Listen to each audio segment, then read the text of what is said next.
All right, now to the truth about gun control.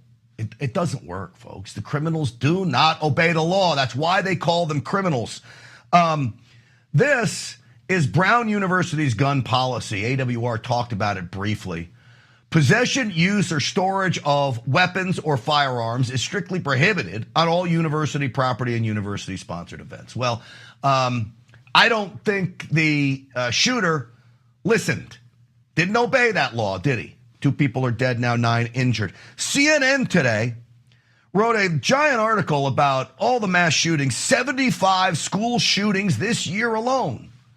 And then they said 391 mass shootings in America this year alone. But that can't be right. Those numbers sound too outrageously large. Turns out they're not right. And I want to bring in now to talk about all of this. President of the Crime Prevention Research Center, our buddy Dr. John Lott is here.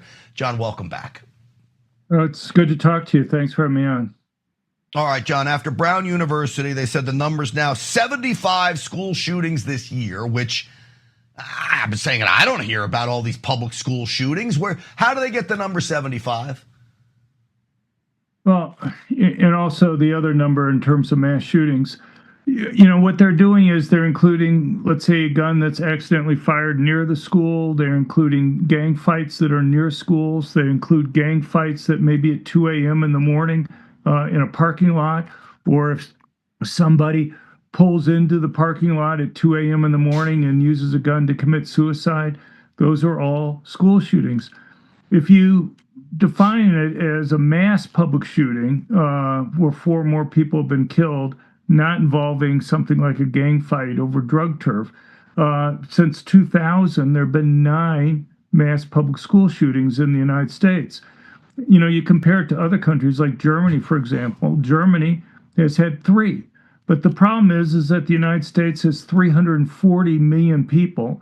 Germany has about 83 million people. So we're more than 4 times their population. So if you adjust so that they're in the same per capita terms, that would be the equivalent of us having 12.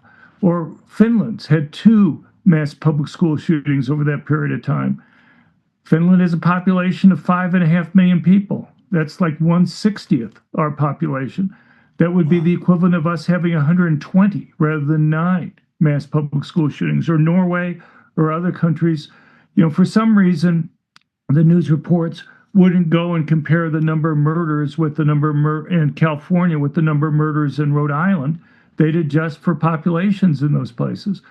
And as far as the 300 number that you gave there, what people have to understand is that the vast majority, about 80% of those, basically involve drug gangs fighting against each other over drug turf. It's the reason why they don't get a lot of attention. If I have shootings that occur over the weekend in Chicago, the media doesn't cover those in the same way as somebody going into a school or a movie theater or a mall or a restaurant just with the idea of joining and killing innocent, law-abiding people that's there.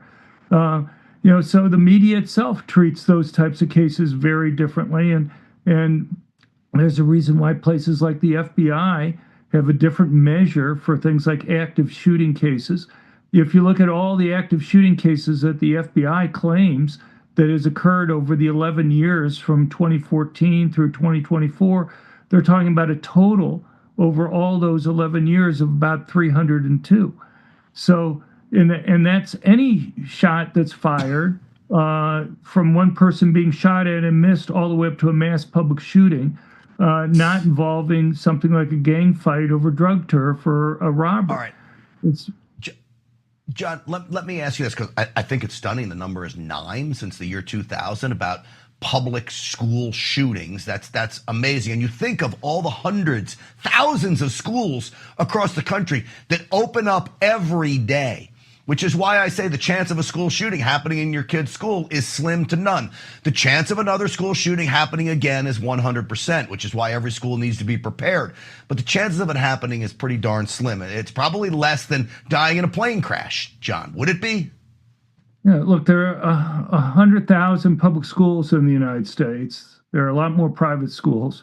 And so you're right. The odds of it happening in any particular year in any particular school is essentially 0. that still doesn't mean you can't do simple things to try to take care of it. You know, the big issue, for example, is something that you raised and AWR talked about earlier, and that is allowing people to be able to go and defend themselves. Anybody who reads the diaries and manifestos for these mass murderers know time after time after time, they explain why they pick the targets that they do. The media refuses, absolutely refuses to cover those parts of their diaries and manifestos. The Minneapolis Catholic school shooter that we just had, that person explained in detail why he picked the target that he did. The media mentioned, well, he talked about other school shooters. Well, that's true.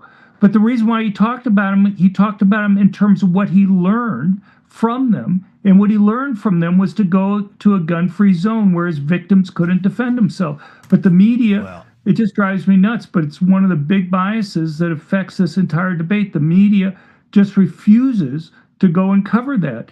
And you know, it's at some point, it's these guys, they overwhelmingly want to commit suicide, but they want to get media attention. And they know the more people they kill, the more media attention they're going to be able to get. And they know if they go to a place where their victims can't defend themselves, they're going to be able to get more people killed and more media attention. Of course. Well, Dr. John Lott, as always, I could do a whole hour with you because we didn't even talk about Australia and defensive gun use and how that plays into everything. So we'll get you back to talk about those kinds of things as well. But great work at the Crime Prevention Research Center, sir. Thank you for coming on. We always appreciate it. Thank you very much. Absolutely.